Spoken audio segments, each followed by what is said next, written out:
Hey, today we are talking about U.S. military records for your genealogical research. Whenever possible, you want to try and collect military records for your ancestors because they may contain additional family history information that might help you piece together a great story for your family. Now, there are several places to go for military records, places like Ancestry, Fold 3, FamilySearch, and even the National Archives and Records Administration.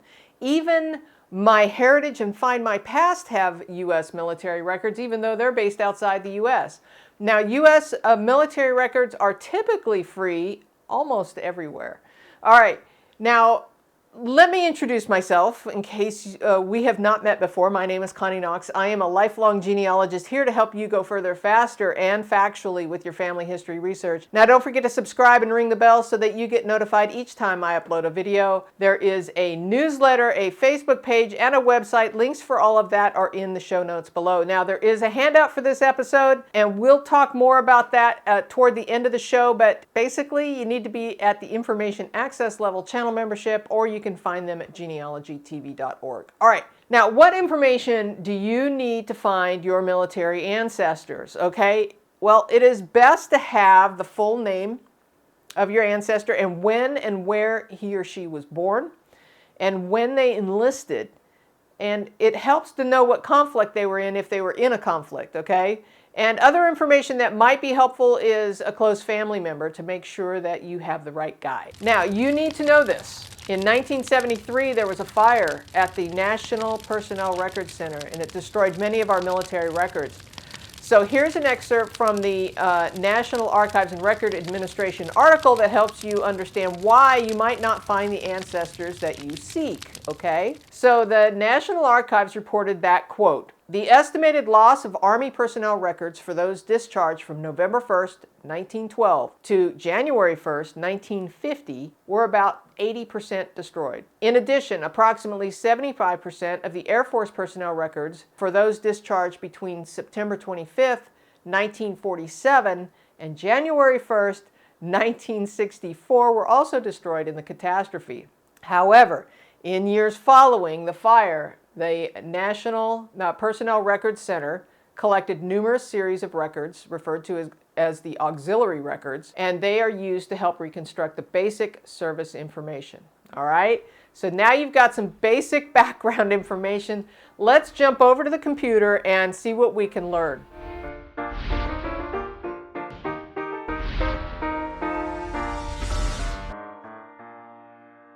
Okay, we're going to talk about military records, and we're going to start with Ancestry. Now, there are several places we're going to look, but we're going to start with Ancestry. And so here is one of the typical, easy to find military records. This is a World War II draft registration card. They're usually the common record that is found on Ancestry, as well as in a lot of places you can find these World War II draft registration cards. Now, anytime you find a military record, you want to take in all the juicy goodness. You want to note the serial number. You want to note his full name, everything about it. And if you'll notice here, we have a relationship.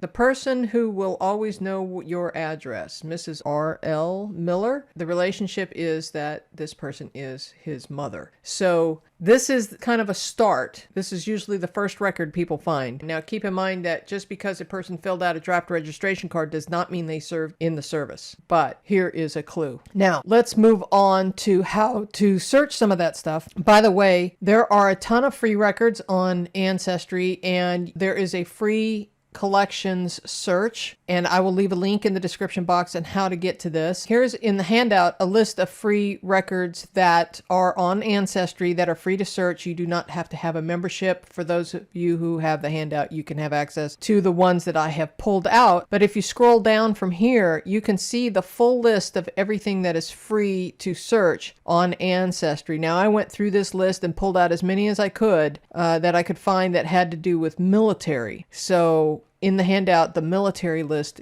will be there.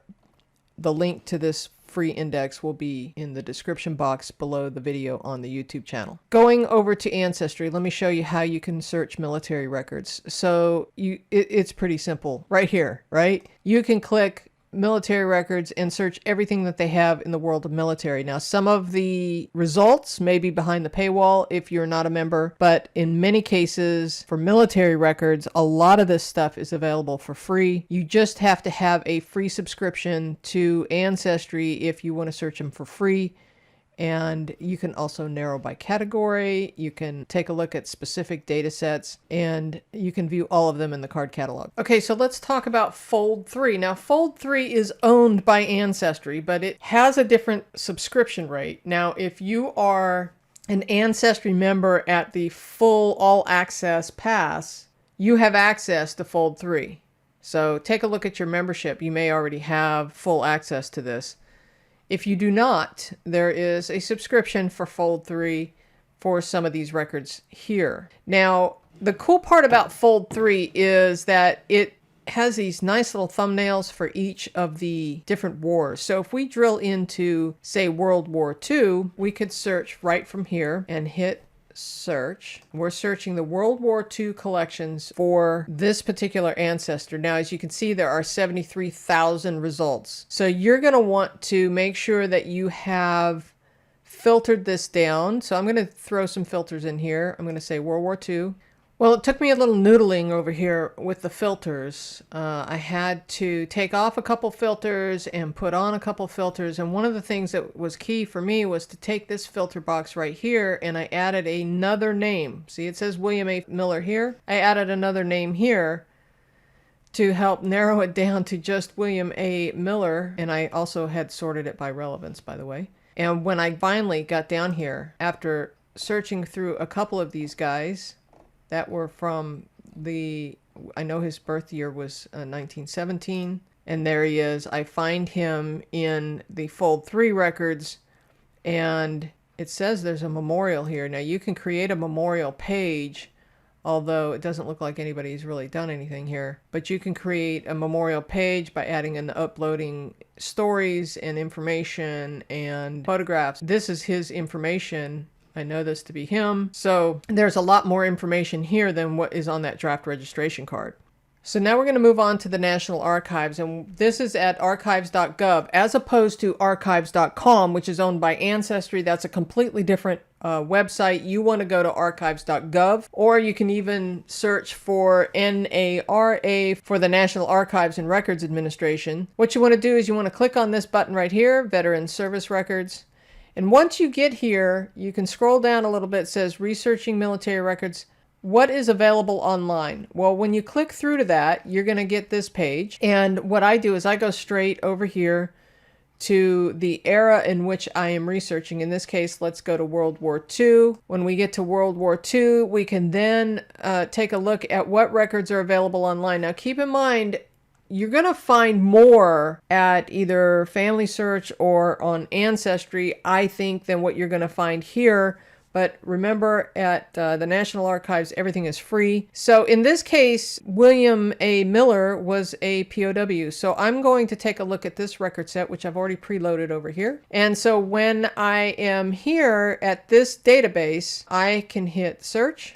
And I have several options of records that I can choose from to search here. So we've got World War II Army enlistment records. We've got a variety of things that we can look at. Okay, because William Miller was a POW in Germany, I'm going to take a look at this record right here. So let's click through and see what we find. So scrolling down, I can see that there are several records here, one of which is William A. Miller from North Carolina. He was in Stalag 7A. I know this to be him. So in order to see that record, I want to click through this little icon over here. This gives me his service record. It gives me a lot of detail of what was going on. And for me, most importantly, was that he was held at Stalag 7A in Moosburg, Germany. It gives me some additional details. He was in France, and that is where he was captured. So that's kind of cool. That's a lot of really good information. We even have a serial number, and we could then write for more information if we wanted to seek additional records. We could do so through the Personnel Records Office and see if we can find any more information. Okay, we're going to jump over to FamilySearch and do some research for military records over here at FamilySearch. And the best way that I have found to do research for military records here is to go over to the search tab, drop down to records. And in this case, I'm going to go search the United States. I'm going to just pick the United States. Now I'm going to type in my ancestor's name first, and I'm going to go ahead and put in his birthplace, and then I'm going to come down here to type, and I'm going to restrict it to military records. Okay, then I'm going to hit search, and look at that, number 1 is the right record. Now it might be because it's already in my tree, but this is a similar record to what you saw earlier, but FamilySearch is free, so there's an option there to get more information. You get his serial number again, you get a box number, where he's from. The event date is most likely his enlistment date, and this is from the set of United States World War II Army enlistment records, 1938 to 1946. So that is a quick way to search it on FamilySearch for military records. So if you were to write for military records, these might be some examples of some records that you might find. Here's an enlistment record. It gives a lot more detail. It even has his signature and a thumbprint, which is kind of cool. Here is a separation record. Here is a letter from the VA regarding burial expenses. So there's more to find if you apply for them. There is a fee to write for some of these records. You can do so by going to the National Archives page. Remember, that's at archives.gov, and click through to the military records page. And when you do, you get to this page, and you can request service records online or by mail. There's a form you have to fill out, and there's more information here. You know, what's available online, locating older records, pre-World War I military service records. There's a lot of really great information here at the National Archives, even replacing lost medals. So make sure you're checking out archives.gov in order to drill down and actually apply for more service records than what is available online. Just one last note. At the time of this recording, we are still in the pandemic, and so they are on a limited staff here at the National Archive. It even makes a comment here about how they are limited on their workforce. So if you do apply, it may take a while for your records to show up, but it may be worth the wait. Hey, I hope that was helpful. Look, make sure you check the description box below the video on the YouTube channel so that you can see the link for the free records that are on Ancestry. And as a reminder, there is a handout for this episode for the information access level channel members here on the YouTube channel. You can buy them individually at genealogytv.org. Now, if you are looking for the handouts, if you are an information access level channel member and you are looking for the handouts, you want to go to the community tab and make sure you are looking for, it'll say early release plus handouts in big bold letters. Make sure you are looking for those there. And quite frankly, you can scroll through and collect all the handouts you want. So enjoy. And well, again, make sure you check them out over at genealogytv.org. And thanks for your support. All right, there are more videos on the screen to help you with your genealogical research. So until next time, bye-bye.